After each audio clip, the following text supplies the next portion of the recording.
Hello बच्चों, good evening. Good evening.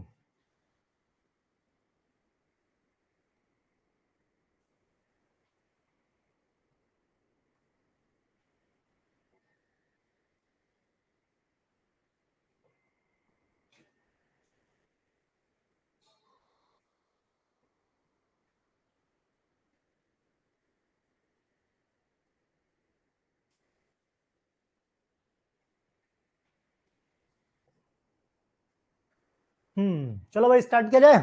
Okay. Pharmaceutical chemistry, antibiotics, है ना। एंटी कैंसरस खत्म हो गया है। यस, रिश्का बिल्कुल सही है। सिस्प्लेटिन, ये एंटीबायोटिक जिस दिन मैं खत्म करूंगा उसी दिन लास्ट में सिस्प्लेटिन एक स्ट्रक्चर बचा है जो कभी पूछा नहीं जाता, है ना। यस, बाय मिस्टेक वो एक रह गया है एंटी कैंसर में, सिस्प्लेटिन खाली। अगर उसको भी देखोगे तो पुराने रिकॉर्डेड वीडियोस जो पड़े हुए हैं उनमें अवेलेबल है, वहां से भी देख सकते हो। फिर भी एंटीबायोटिक जिस दिन लास्ट चैप्टर होगा, मींस लास्ट लेक्चर, 2 या 3 लेक्चर में खत्म होगा, तो उसके लास्ट में मैं सिस्प्लेटिन तुमको समझा दूंगा। क्लियर? ठीक। तो देखो बात करते भाई एंटीबायोटिक की। तो एंटीबायोटिक का जो सिनेरियो है ये बहुत पुराना है। पहले अगर बात करें एंशिएंट टाइम की, यानी पूर्वजों के टाइम पे, तो लोग क्या करते थे, जैसे कोई बीमारी हो जाती थी तो उनका इलाज किसी न किसी जानवर के एक्सट्रैक्ट से करते थे, है ना। कोई ना कोई माइक्रो ऑर्गेनिज्म के एक्सट्रैक्ट से करते थे या जड़ी बूटियों से किया करते थे, है ना। तो एंटीबायोटिक ऐसा नहीं है। ये बात सही है कि तब इसको एंटीबायोटिक नाम नहीं जाना जाता था।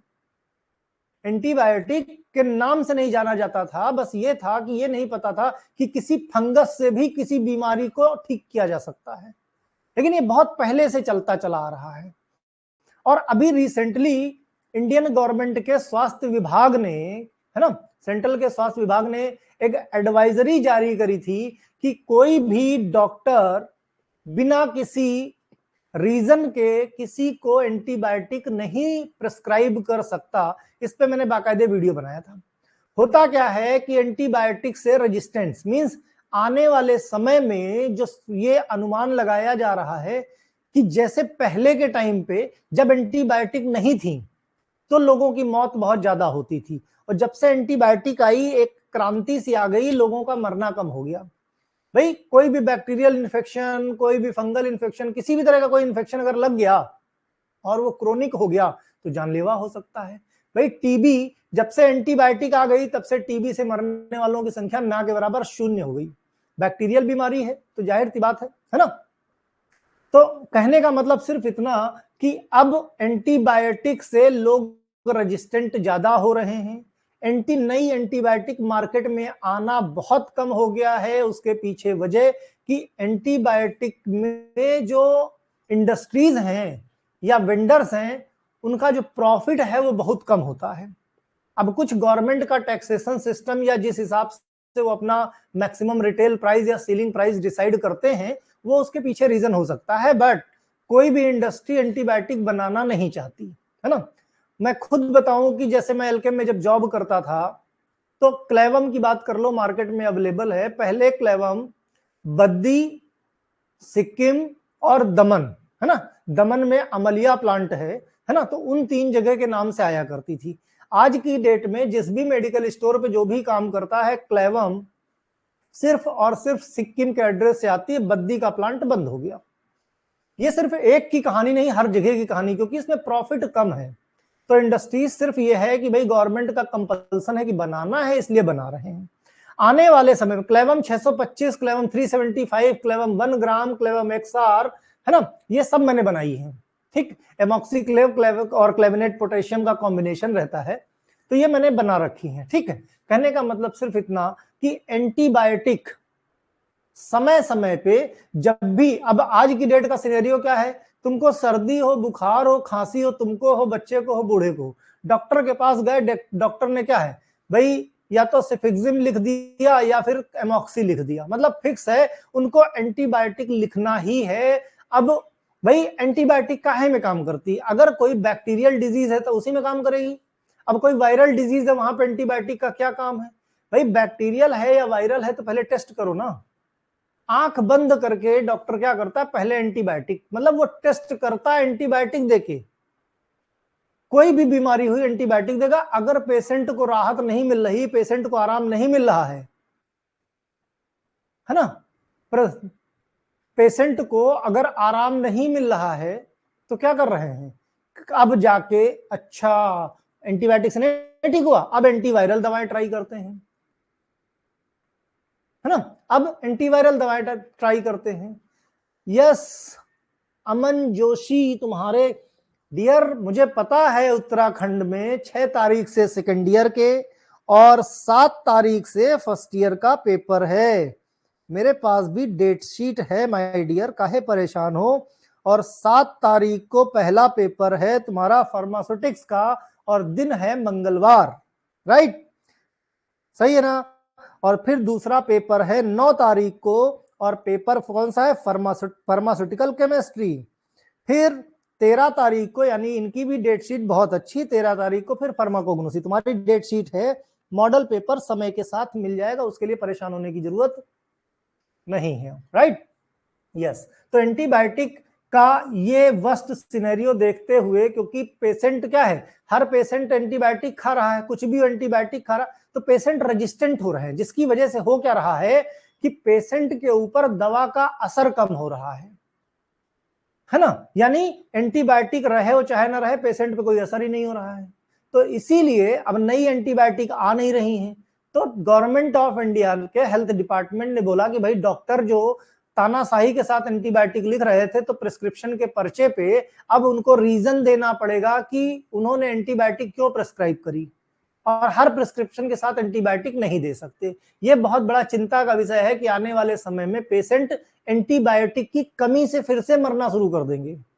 जबकि वर्ल्ड वॉर सेकंड में जब एंटीबायोटिक की खोज हुई थी, फ्लेमिंग अलेक्जेंडर ने जब करीब 1928 के आसपास शायद, है ना, जब पेनिसिलिन की खोज की थी, तो एक क्रांति सी आ गई थी, है ना।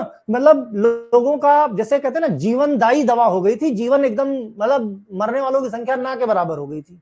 तो ये स्थिति थी उस समय, है ना, जब से बना। और आज की डेट में इतने सालों के बाद फिर से स्थिति वहीं पहुंचने वाली है, क्योंकि एंटीबायोटिक का असर ही, जो पहले बंदा एंटीबायोटिक खा के एक डोज में ठीक हो जाता था, अब हफ्तों खाता है। कुछ तो मेहरबानी वैक्सीन की हो गई, जिन लोगों ने वैक्सीन लगाए हैं ऑलरेडी रेजिस्टेंट हो गए, छोटी मोटी एंटीबायोटिक काम ही नहीं करती है ना।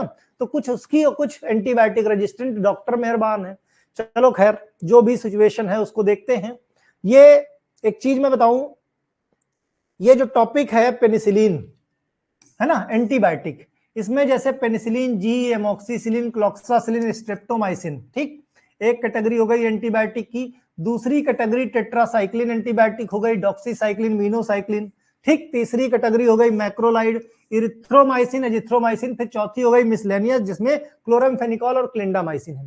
कहने का मतलब सिर्फ इतना कि अगर मुझे टहलाना हो या किसी चीज को टफ करना हो, तो मैं एंटीबायोटिक का क्लासिफिकेशन लंबा चौड़ा लिखवा सकता हूं, राइट। लेकिन अगर देखा जाए तो तुम्हारे सिलेबस में ही खुद क्लासिफिकेशन का मतलब क्या है? दवाओं को कैटेगराइज कर देना, राइट। तो यहां पे खुद कैटेगराइज किया गया है, तो हमें अननेसेसरी उसको और फर्दर कैटेगराइज करने की जरूरत नहीं है। एक कैटेगरी एंटीबायोटिक हो गई, दूसरी कैटेगरी टेट्रासाइक्लिन हो गई, तीसरी कैटेगरी मैक्रोलाइड हो गई, और चौथी कैटेगरी मिसलेनियस हो गई। मींस क्लासिफिकेशन यहीं पे मौजूद है।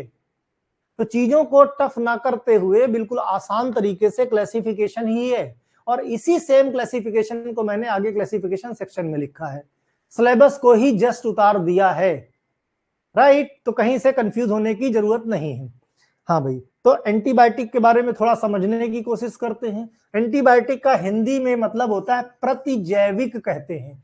प्रतिजैविक मतलब रोगाणुरोधी, रोगाणुरोधी जो बैक्टीरिया के खिलाफ सक्रिय होते हैं, स्पेशली किसके खिलाफ? बैक्टीरिया के। तो ऐसा नहीं है कि बीमारी कोई भी हो, सर्दी जुकाम में अक्सर लोग एंटीबायोटिक लेते हैं, लेकिन मैंने हमेशा सजेस्ट किया है कि सिंपल सर्दी जुकाम हो तो एंटीबायोटिक नहीं लेना चाहिए। अब वो जो सर्दी है वो बैक्टीरिया की वजह से है या वायरल है, ये पहले आइडेंटिफाई करो, तभी आपको लेना चाहिए उसके रिगार्डिंग दवा। या फिर सर्दी जुकाम क्या है, एक तरह का हमारा कह सकते हो प्रतिरक्षा कवच है, या कह सकते हो इम्यून रिस्पॉन्स है हमारी बॉडी का, है ना।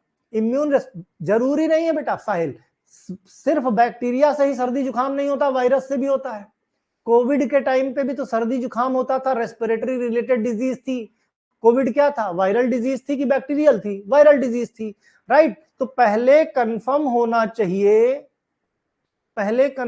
चाहिए कि आपको जो बीमारी है वो बैक्टीरियल है या वायरल है, क्योंकि सिम्टम लगभग सेम। भाई सर्दी तो सर्दी में छींक आएगी, है ना, नाक जाम हो जाएगी, यही सारी चीजें रहती हैं।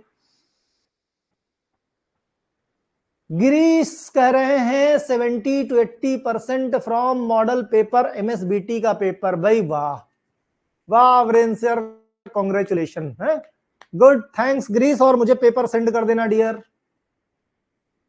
जैसा मैंने कहा था कि भाई, मैंने तो खैर 70% कहा था, बच्चे ने ज्यादा बढ़ा दिया, 70 से 80% आ गया एमएसबीटी के पेपर में, है ना। तो हमने तो कहा कि पेपर कहीं का भी हो, मॉडल पेपर तो हमारा ही चलता है। हमेशा कहता हूं कोई नई बात हो तो बताओ, ये तो पिछले 2 साल से देख रहे हो तुम लोग कि बोर्ड कोई भी हो, पेपर वही आएगा जो हम बनाएंगे, तो कंफ्यूजन का कोई सवाल ही नहीं है ना। यस गिरीश, आगे के पेपर में ध्यान रखना, आगे के पेपर और अच्छे जाने चाहिए, ठीक। अभी अच्छा खासा समय है भाई, महाराष्ट्र और उत्तराखंड बोर्ड के तो डेट शीट वैसे भी बहुत अच्छी है, ठीक है। चलो भाई देखते हैं आगे। हाँ, या जीवाणु संक्रमण से, इसीलिए मैं बोलता हूं कि फोकस एग्जिट एग्जाम पे करो। तुम्हारा फर्स्ट ईयर सेकेंड ईयर के पास करने के लिए तो हमारा मॉडल पेपर काफी है, कहीं का भी किसी, तुम इंडिया के किसी भी कोने में बोर्ड में चले जाओ, राइट, मैं मॉडल पेपर बना दूंगा। बस ये है कि हर जगह का, झारखंड मनीष का है परेशान हो, झारखंड का वेट करो, झारखंड वाले वैसे भी 1.5 साल में सेशन लेते हैं, है ना। अभी देखो सत्र लिया था उन्होंने, क्या 3 दिन में पेपर खत्म कर दिया था। दुनिया में अगर सबसे खराब बोर्ड कोई है तो वो झारखंड है, सबसे ज्यादा वर्स्ट जिसको बोलते हैं। सोच के देखो, पौने दो साल, पिछली बार फर्स्ट ईयर का पेपर कब हुआ, पौने 2 साल में, भी कुछ दिन पहले हुआ था, सोच के देखो। अब वो बच्चे सेकेंड ईयर में हैं, तभी तो मॉडल पेपर। ठीक, कोई बात नहीं। तो देखो बात करते हैं एंटीबायोटिक। एनिशियंट सिविलाइजेशन मतलब हमारे पूर्वजों के टाइम पे, है ना, जैसे इजिप्शियंस हो गए, ग्रीक हो गए, ये वेरियस नेचुरल सब्सटेंस जैसे माउल्ड हो गया, शहद हो गया, है ना, यानी फंगस और शहद से इलाज किया करते थे। तब उनको ये नहीं पता था कि इनके अंदर एंटीबायोटिक्स होती है। भाई पेनिसिलिन कहां से एक्सट्रैक्ट किया जाता है, फंगस से किया जाता है। पेनिसिलियम नोटेटम क्या है, एक तरह का ईस्ट ही तो है, फंगस ही तो है, फंगस से एक्सट्रैक्ट किया गया क्या है, और वो फंगस से एक्सट्रैक्ट किया हुआ केमिकल जिसको हमने बाद में पेनिसिलिन कहा, जो एंटीबायोटिक का सिंबल बना। एक समय था कि नाम लो एंटीबायोटिक तो लोग क्या कहते थे, पेनिसिलिन। वो अलग बात, एंटीबायोटिक की बहुत बड़ी डेफिनेशन और बहुत सारे क्वेश्चंस हैं, है ना। झारखंड में फाइनल एग्जाम सितंबर में है, और पिछली बार कब हुआ था, नवंबर में हुआ था। सितंबर में क्या, मेरे हिसाब से और पहले होना चाहिए, है ना। हम तो प्रिडिक्ट कर रहे थे कि जुलाई में ही हो जाए, कोई बात नहीं। पिछली बार की तरह झारखंड का पेपर में कुछ दम रहती नहीं है, जो मैं कह देता हूं डांट के कि बस ये पेपर में होना चाहिए वही रहता है पेपर में, और कुछ नहीं, है ना। पता कैसे करें वायरल है या वायरल इन्फेक्शन या बैक्टीरियल, उसकी टेस्टिंग्स होती हैं, है ना, डॉक्टर का टेस्ट लिखो पहले, ओके। खैर कोई भी हो, सर्दी जुकाम के लिए कोई दवा मत लो, वो अपने आप 3-4 दिन में ठीक हो जाएगा। एनिशियंट सिविलाइजेशन में जब उनको ये नहीं पता था कि एंटीबायोटिक शब्द कुछ होता है, तब पर भी वो कब माउल्ड से यानी फंगस और हनी से ट्रीटमेंट करते थे। इसी तरीके से बहुत सारे ऐसे माइक्रो ऑर्गेनिज्म हैं जिनसे वो इलाज किया करते थे, राइट।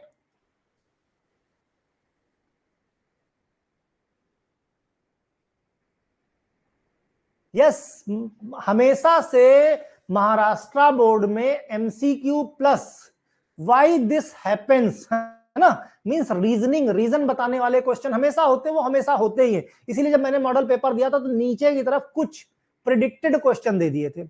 एमसीक्यू फिर भी जो आए हैं एमसीक्यू या वन वर्ड क्वेश्चन, तुम उनको चेक करके देखना, जो मैंने टेस्ट सीरीज दे रखी है सब वहीं से है, कहीं बाहर का नहीं है। जिस बच्चे ने भी सारी टेस्ट सीरीज लगाई, इसीलिए मैंने टेस्ट सीरीज बहुत सिलेक्टिव बनाई है, उनको लगा के देखो, मजा आ जाएगा। किसी भी बोर्ड में हो, चाहे आंसर इन वन वर्ड हो, चाहे जो सब उसी में आते हैं।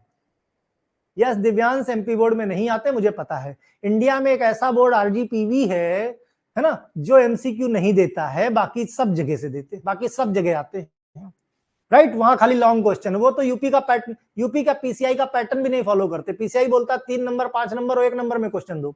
आरजीपी वाला बोलता ना, हम 4 नंबर में देंगे, हम 8 नंबर में देंगे, हम 10 नंबर में देंगे, क्या कर लोगे हमारा, है ना। आफ्टर ऑल एग्जामिनिंग बॉडी है, वो डिफेंड कर सकती है अपने आप को, राइट। तो होता है, उसके लिए परेशान मत हो। 20 से है पेपर, परेशान मत हो। सेकेंड ईयर का, उसका भी मेरे पास पूरा उपाय है। पिछले साल जो बच्चे सीनियर पास हुए हैं, उनसे पूछ के देखना कि जो बच्चे हमारे यहाँ पढ़े वही बैग बची, नहीं तो एमपी बोर्ड में होलसेल के भाव में बैग लगी है। पता करके देखना जो जो बच्चे हमारे यहाँ से पढ़े हैं, राइट। और उसके पीछे की वजह सिर्फ एक, जिसको लेके बच्चे हमसे चिढ़ते हैं।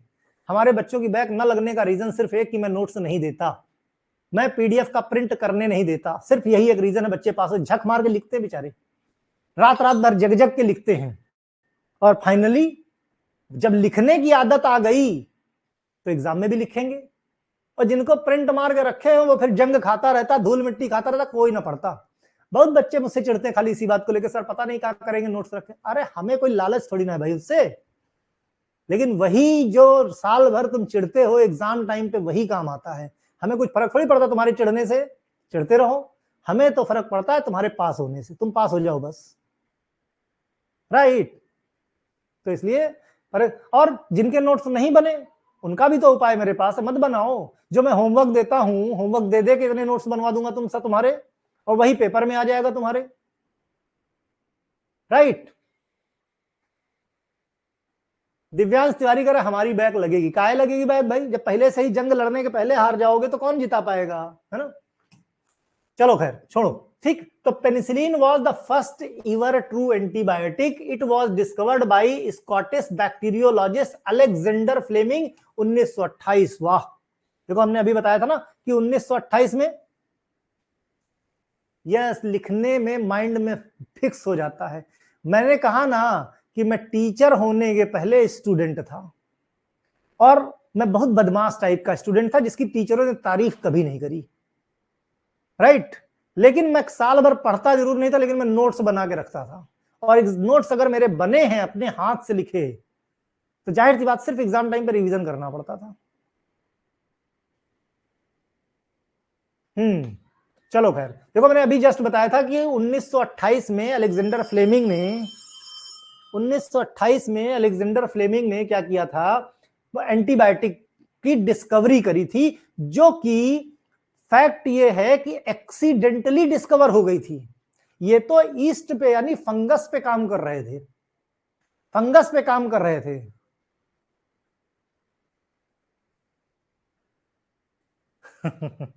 ठीक है। Widely used to treat the different type of the bacterial infection that plagued man. Ironically, penicillin was the accidentally discovered, but it was the landmark of discovery of the medicine, है ना।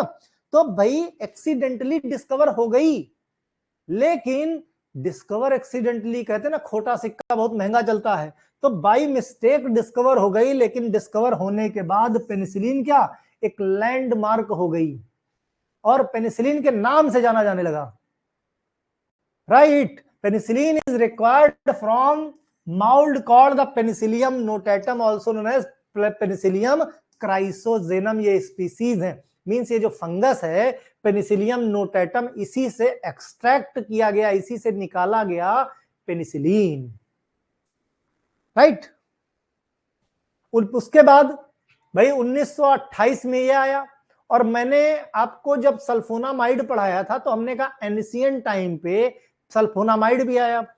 तो 1930 में पहला सल्फोनामाइड जिसका नाम था प्रांटोसिल। ये नाम सिर्फ देखो तुम्हारा थ्योरी से लेना देना नहीं है, लेकिन पहला सल्फोनामाइड एंटीबायोटिक कौन सा था डेट से भी लेना देना नहीं, लेकिन प्रांटोसिल था ये पता होना चाहिए।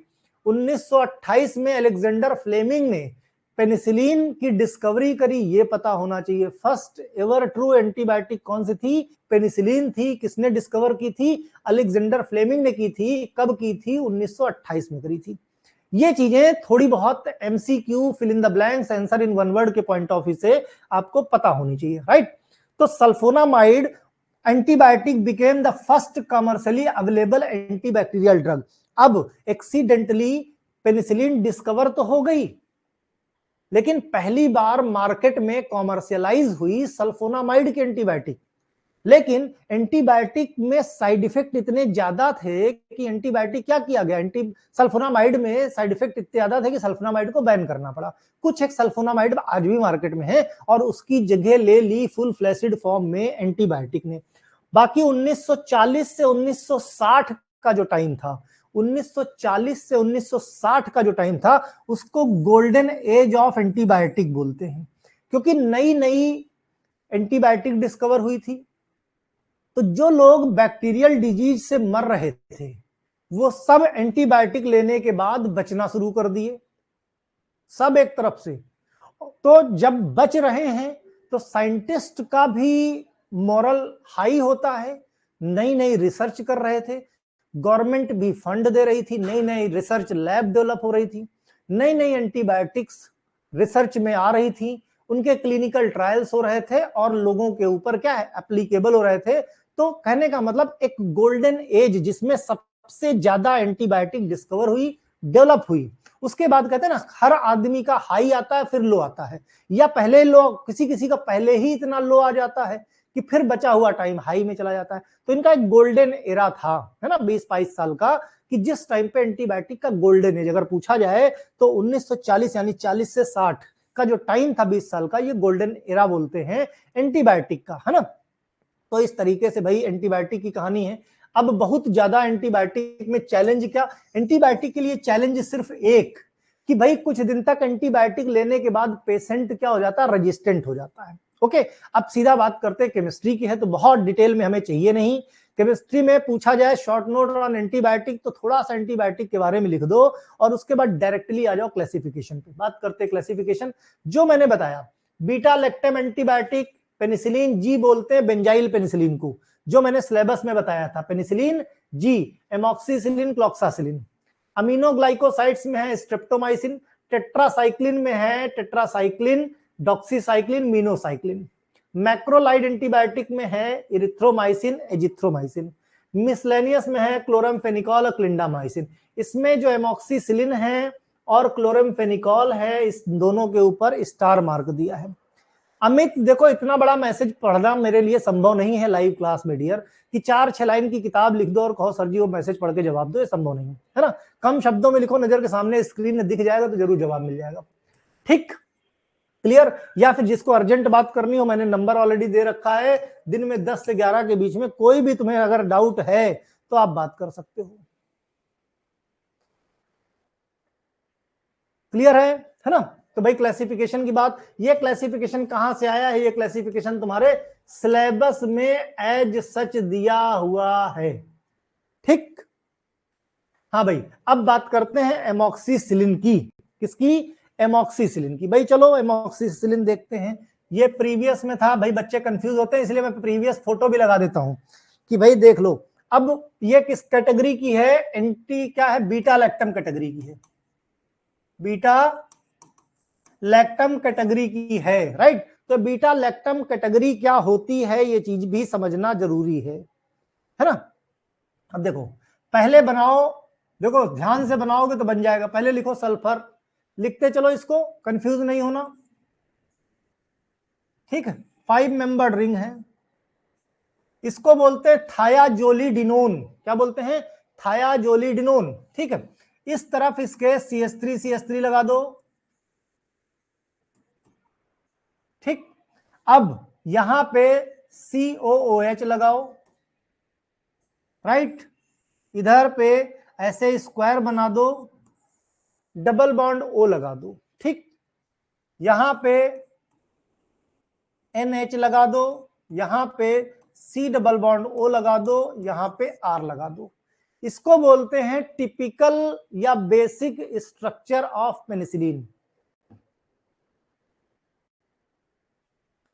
क्या इसका पेपर में अरे भाई एंटीबायोटिक एमोक्सिसिलिन का पेपर में क्यों नहीं पूछा जाएगा? एंटीबायोटिक कभी ऐसा हुआ है कि ना पूछा जाए? एमोक्सिसिलिन और क्लोरामफेनिकॉल एग्जामिनर के बहुत चहेते क्वेश्चन हैं, बहुत चहेते स्ट्रक्चर हैं, बहुत आसान है, कुछ मुश्किल नहीं है भाई। 5 मेंबर रिंग बनानी है, इसको बोलते हैं थायाजोलिडिनोन रिंग। कौन सी? थायाजोलिडीन रिंग है ना। और ये है तुम्हारी बीटा लैक्टम रिंग। तो ये थायाजोलिडीन हो गई, ये बीटा लैक्टम हो गई, है ना। अब देखो यहां पे ये कोई भी जितना भी पेनिसिलिन है या जितना भी एंटीबायोटिक है, किस कैटेगरी का? बीटा लैक्टम कैटेगरी का। उसका स्ट्रक्चर एज सच सेम रहने वाला है, कोई चेंज नहीं। चेंज कहां पे होगा? सिर्फ आर को चेंज करते जाओ, बीटा लैक्टम एंटीबायोटिक चेंज होता जाएगा। ठीक है, बीटा लैक्टम का स्ट्रक्चर ये है माय डियर, इसको बोलते हैं बीटा लैक्टम। ठीक, इसको बोलते हैं बीटा लैक्टम। और बैक्टीरिया में ये बीटा लैक्टम यही जो है, यही ब्रेक हो जाता है, यही जाके ब्रेक कर देता है बीटा लैक्टम। राइट, चलो भाई इसको एक बार वापस से बनाते हैं, फिर आर कैसे कैसे चेंज होता है उसके बारे में बताते हैं। फिर से बनाओ, पहले स्ट्रक्चर पे फोकस करो। सल्फर बनाओ भाई, यानी सल्फर को क्या बोलते हैं? थाया। ध्यान से समझो बात को। ठीक, 5 मेंबर्ड रिंग है। नाइट्रोजन को क्या बोलते हैं भाई? एजा। इधर से स्क्वायर बना दो, ये कीटोन ग्रुप को क्या बोलते हैं? ऑक्सो। ठीक, अब यहां पे 2 मिथाइल लगा दो, लगा दिया। यहां पे एक कार्बोक्सिलिक ग्रुप लगा दो, लगा दिया। ठीक है, अब इधर आ जाओ, इधर nitrogen NH, C double bond O, और R की जगह पे, जहां पे R था, ध्यान रहे जहां पे R था वहां पे CH, और CH से ही 2 चीज लगेगी, एक NH2 लगेगी और एक फिनॉल लगेगा। फिनॉल मतलब बेंजीन रिंग के पैरा पोजीशन पे OH लगा दो। ये है तुम्हारा एमोक्सिसिलिन का स्ट्रक्चर। छोटा सा स्ट्रक्चर है, कोई बड़ी कहानी नहीं है, इतना ज्यादा परेशान होने की जरूरत नहीं है। 2-4 बार बनाओगे आराम से समझ में आ जाएगा, कुछ कहानी पढ़ने नहीं जाना, है ना। बताओ भाई स्ट्रक्चर में कोई दिक्कत हो तो बताओ, फिर से देखा जाए, कुछ और जुगाड़ देखा जाए, कैसे समझाएं तुमको, नहीं? बताओ भाई कुछ।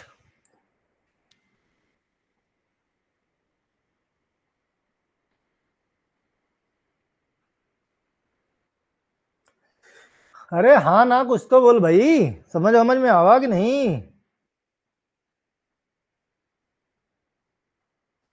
यस, रितेश कुमार मौर्य जी, एक बार और समझा दिया जाए। ओके,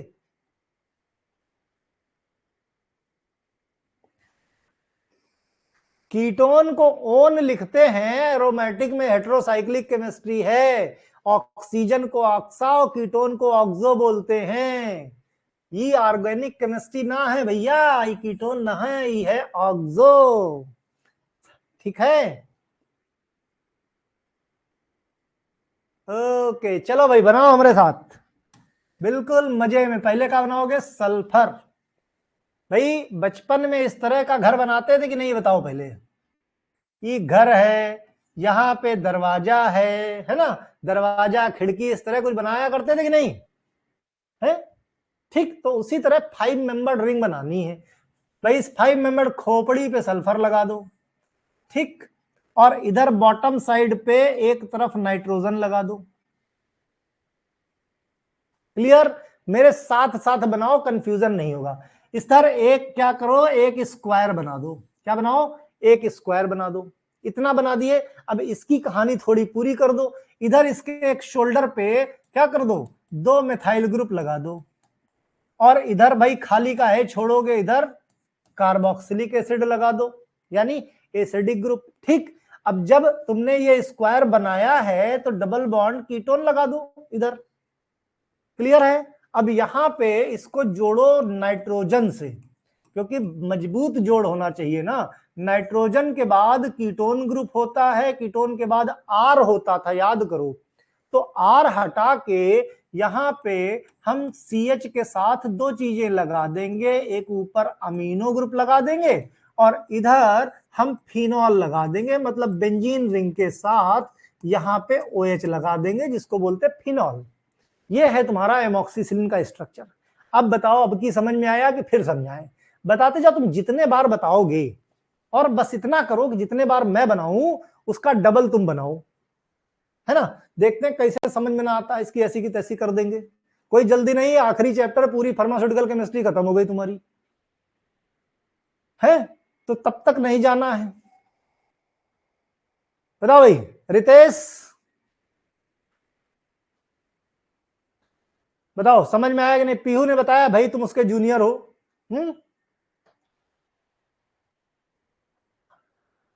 अब तो दिमाग में तरुण छप गया।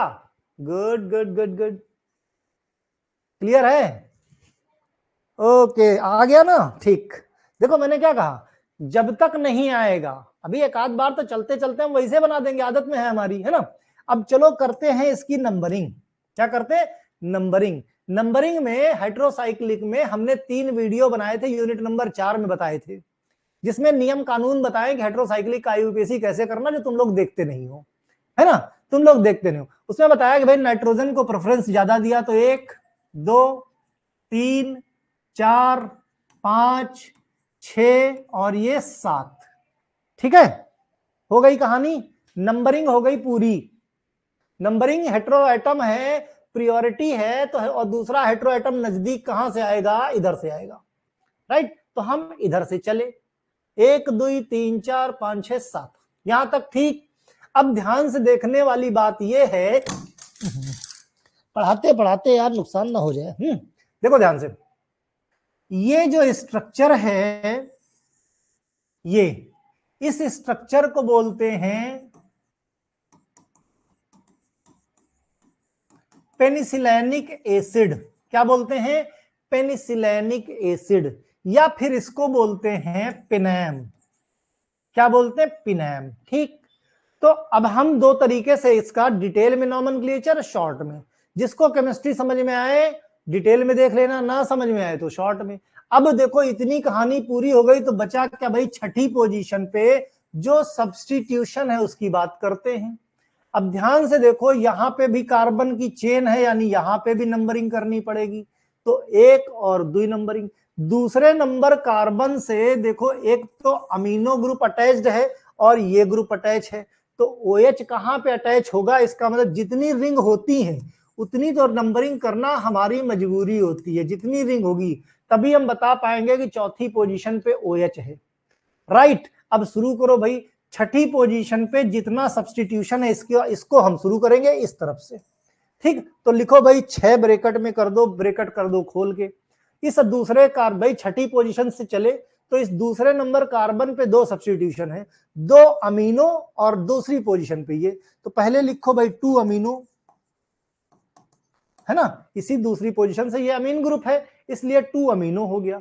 अब इधर की कहानी इसी दूसरी से पोजीशन पे ये है। अब यहीं पे ध्यान से देखो, चौथी इस रिंग की बात करें, बेंजीन रिंग की, तो चौथी पोजीशन पे OH लगा है, तो क्या लिखोगे? 4 हाइड्रोक्सी, और ये बेंजीन रिंग को क्या बोलते हैं? फेनाइल। बेंजीन रिंग को क्या बोलते हैं? फेनाइल बोलते हैं। ठीक है, इतनी कहानी हो गई। अब बचा क्या? अब ध्यान से देखो, ये बचा तुम्हारा। अब इसको क्या बोलोगे? एसेटामाइडो बोल सकते हो कि नहीं बोल सकते हो? चाहे एसेटाइल अमीन बोलो या एसेटामाइडो बोलो, कहीं कोई कंफ्यूजन? हम सिंपल एसेटामाइडो बोलते हैं। क्या बोलते हैं? एसेटामाइडो, है ना।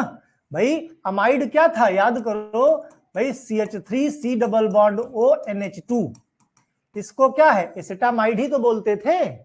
यहां पे ध्यान से देखो, CH2C डबल बॉन्ड ONH वही तो है, इसीलिए इसको हमने एसेटामाइडो बोल दिया। ठीक, छठी पोजीशन पे जितना कुछ था उसको हमने लिख दिया, यानी यहां पे अब हम ब्रैकेट बंद कर सकते। छठी पोजीशन की कहानी पूरी। और ये क्या था हमारा? ये एरिया था पेनिसिलिनिक एसिड। पेनिसिलिनिक एसिड, या इस पेनिसिलिनिक एसिड की जगह पे पिनैम लिख सकते हो। क्या लिख सकते हो? पिनैम। ठीक, एक तो नॉमेनक्लेचर ये हुआ जिनको केमिस्ट्री कम समझ में आती है वो ये लिख सकते हो। ठीक, एक डिटेल में, चूंकि ये वाला सब्जेक्ट केमिस्ट्री तुम्हारे एग्जिट एग्जाम में है, इसलिए हमें डिटेल क्लासिफिकेशन, डिटेल नॉमेनक्लेचर भी देखना पड़ेगा। एग्जाम में आता, इतना लिखने से भी तुमको पूरे नंबर मिल जाएंगे, कहीं कोई कंफ्यूजन की स्थिति नहीं है। क्लियर? अब हम दूसरा वाला भी देख लें। देख लें?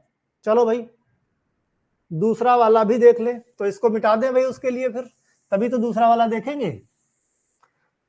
चलो बनाओ भाई, बनाते हैं। पहले बनाओ सल्फर, जैसे एज सच बनाए थे, है ना। घर बना दिया हमने, इधर लगाया नाइट्रोजन। ठीक, इधर बनाओ भाई रेक्टेंगल, रेक्टेंगल के बगल में कीटोन ग्रुप लगा दो, इधर 2 CH3 लगा दो, इधर पे एसिड लगा दो, है ना। ये NH हो गया, NH से C डबल बॉन्ड O लगा दो, इधर R, जहां पे R की जगह पे क्या लगाओगे? R की जगह पे CH NH2, और इधर बेंजीन रिंग, और बेंजीन रिंग के बगल में OH ग्रुप लगा दो। ठीक है, ये तुम्हारा पेनिसिलिन का स्ट्रक्चर हो गया। ठीक है, ऋषिका कह रही हैं कि एक बार IUPAC और बता दिया जाए। चलो भाई, एक बार और पुराना वाला बता देते, फिर नए वाले पे आते हैं। ठीक, कोई बात नहीं। Audience demand. ठीक, नंबरिंग 1 2 3 4 5 6 7, पुराने वाले पे ही आते हैं। छठी पोजीशन पे पहले इसका नॉमेनक्लेचर कर लेते हैं। ध्यान दो इसको, 1 2। ठीक, इसकी नंबरिंग करोगे 1 2 3 4 5 6। इसको क्या बोल सकते हो? 4 हाइड्रोक्सी, चौथी पोजीशन पे है ना, 4 हाइड्रोक्सी फिनाइल बोल सकते हो इसको। 4 हाइड्रोक्सी फिनाइल, 4 हाइड्रोक्सी फिनाइल। इसी दूसरी पोजीशन पे ये क्या लगा है? 2 अमीनो बोल सकते हो, 2 अमीनो। ठीक, फिर तुम्हारा पास बचा क्या? तुम्हारे पास ये बचा, इसको क्या बोल सकते हो? एसिटामाइडो बोल सकते हो, एसिटामाइडो। ठीक, उसके बाद ये क्या है? This is penicillinic acid. क्या है? Penicillinic acid. इसी को अरेंज करके लिख लो जो ऊपर लिखा है। बताओ भाई, कोई कंफ्यूजन? यस ऋषिका है, बताओ भाई। इसी छठी पोजीशन पे 2 amino, 4 hydroxy phenyl, acetamido, penicillinic acid. Simple हो सकता है। बताओ, ये तो पुरानी टेक्निक है जो मैंने अभी बताई। करेक्ट।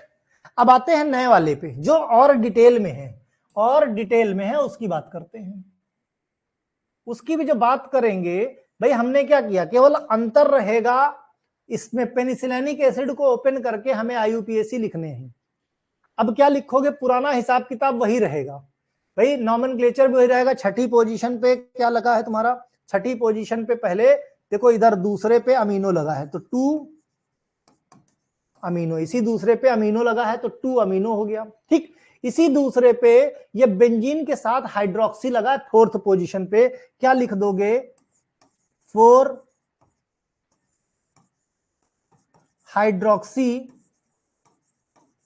फिनाइल, ब्रैकेट बंद कर दिया हमने, 4 हाइड्रोक्सी फिनाइल हो गया। ये क्या है? एसिटामाइडो। क्या है भाई? एसिटामाइडो, है ना। अब भाई छठी पोजीशन पे जितना सब्स्टिट्यूशन था क्लियर हो गया। इसी के बाद क्या लिखते थे? इसी के बाद लिखते थे पेनिसिलिनिक एसिड। क्या लिखते थे? पेनिसिलिनिक एसिड, और IUPAC पूरा हो जाता था।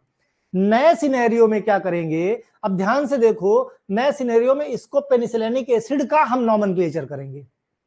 पेनिसिलिनिक एसिड का नॉमेनक्लेचर करेंगे। कैसे करेंगे? देखो, यहां पे पहली पोजीशन पे एजा है, चौथी पोजीशन पे थाया है। भाई सल्फर को क्या बोलते हो? हमने पहले बताया है, सल्फर को क्या बोलते हो? थाया। नाइट्रोजन को क्या बोलते हो? एजा। कीटोन को क्या बोलते हो? ऑक्सो। ध्यान आया? ठीक है, ऑक्सो। इतनी कहानी पूरी। रिंग कितने मेंबर्ड है? ये कितने मेंबर्ड रिंग है? 7 मेंबर्ड रिंग है। सैचुरेटेड है तो हेप्टेन हो जाएगा, है ना। अब ध्यान से समझने वाली बात यह है कि देखो तीसरी पोजीशन पे क्या लगा है, 3,3,3,3 डाई मिथाइल। ध्यान से देखो 3,3 डाई मिथाइल, यहां पे कोई कंफ्यूजन तो नहीं, 3,3 डाई मिथाइल हो गया, है ना। अब 7th पोजीशन पे क्या है, ऑक्सो है, लिख सकते हो। जो है 7th पोजीशन पे ऑक्सो है, देखो ये 7वीं पोजीशन पे ऑक्सो, चौथी पोजीशन पे थाया है, चौथी पोजीशन पे 4th पोजीशन पे थाया है, ठीक। अब ये जो नाइट्रोजन है, साइकिल कितने, 2, कितने साइकिल, 2, एक साइकिल ये है, एक साइकिल ये है। हमने क्या समझाया था, जब बाई साइक्लो हो तो लार्जर से स्मॉलर रिंग की तरफ हम करते हैं नॉमेनक्लेचर, लार्जर से स्मॉलर। अब रिंग को अगर हमें बाइफरकेट करना है तो 2 ब्रिज हेड, भाई ये दोनों रिंग इन्हीं ब्रिज हेड से तो जुड़ी है, दोनों तरफ कितने एटम, 1 2 3, इधर कितने, 1 2, इसका मतलब ये वाली रिंग बड़ी होगी और ये वाली रिंग छोटी होगी, ठीक। तो यहां से जुड़ाना, तो यहां से कितनी रिंग, 2 रिंग, क्या लिखोगे भाई, 1 पोजीशन पे है, क्या लिखोगे, एजा, 2 रिंग है इसलिए बाई साइक्लो, एजा बाई साइक्लो। तो लार्जर से स्मॉलर, ये लार्जर है, लार्जर रिंग पे कितने एटम, 1 2 3 एटम, तो 3 लिखो। लार्जर से स्मॉलर पे कितने एटम, 2 एटम, तो 2 लिखो। ब्रिज हेड को हम काउंट नहीं करते एटम में, ब्रिज हेड के बीच में कितने एटम, एको एटम नहीं, इसलिए क्या लिखेंगे, 0।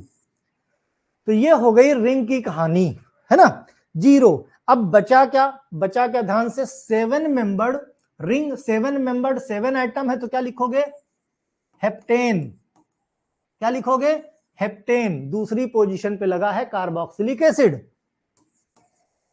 तो क्या लिख दोगे, 2 कार्बोक्सिलिक एसिड। अब ध्यान से देखने वाली बात यह है,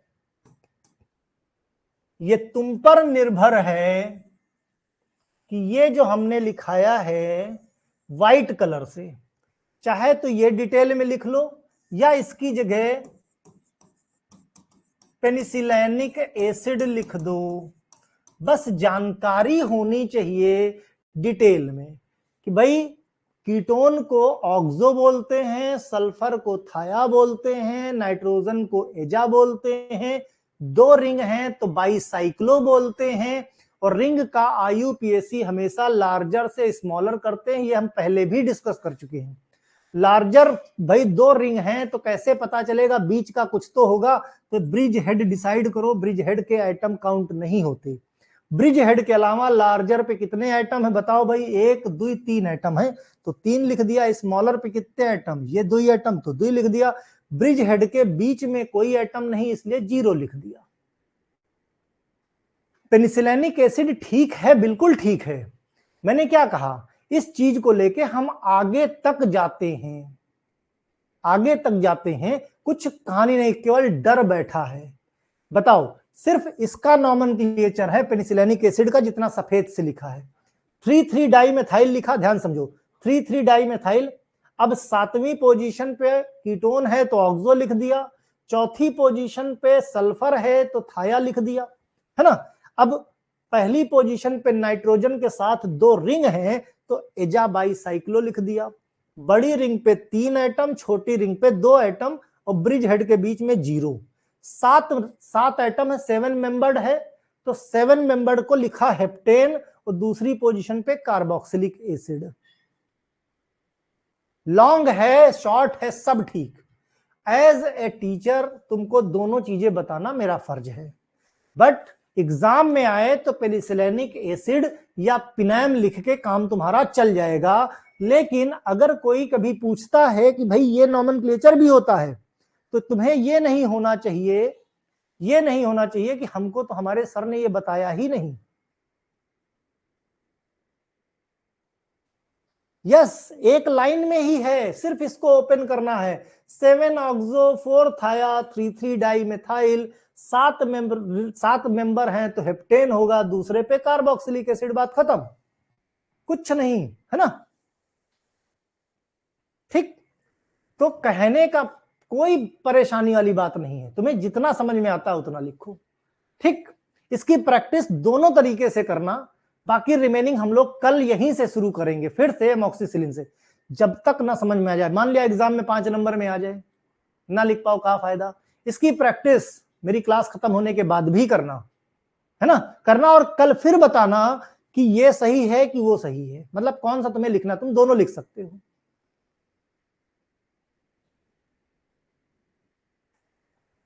कौन सा नहीं होगा दीपू जायसवाल, तुम्हारे कॉलेज में कौन सी मैडम है, कौन सी मैडम कहती क्या नहीं होगा, दोनों नॉमेनक्लेचर सही हैं। ठीक, इसलिए बाकी अगर जो बताती है मुझे व्हाट्सएप करो, वो कौन सा है हम भी देखें जरा। नियम कानून से चलोगे तो बिल्कुल सही बैठेगा। ठीक, चलो भाई पढ़ते रहो, यही पढ़ के यही पढ़ के हमारे बच्चे हैं 79 नंबर लाते हैं 80 नंबर में। आज भी एक बच्चे का फोन आया था, नाम मुझे नहीं याद है, उसके एक सब्जेक्ट में वो एब्सेंट हो गया था, इसलिए उसकी बैक लग गई। एमएसबीटी में देखो कुछ कॉलेज ऐसे हैं गिरीश जो पेपर ले लेते हैं, कुछ कॉलेज वाले पेपर दे देते हैं, है ना, सभी कॉलेज में पेपर लिया नहीं जाता है। ठीक है, तो यही पढ़ के और यही लिख के बच्चे 79 नंबर भी लाते हैं, राइट। इसलिए तुम्हारी मैम क्या कहती हैं उससे मतलब नहीं है, उनको खुश करने के लिए जो वो बदलती हैं कॉलेज में हाँ में हाँ मिला दो, किसी टीचर से लड़ना नहीं, क्योंकि इंटरनल मार्क्स और प्रैक्टिकल मार्क्स टीचर के हाथ में होते हैं। ठीक है, चलो भाई मिलते हैं आगे एग्जिट एग्जाम की क्लास में 7 बजे। यूपीबीटी का एग्जाम 8 जुलाई से होगा। पूजा आप जो बता रहे थे मिस हो गया, है ना। चलो भाई बाय, है ना, चलो बाय।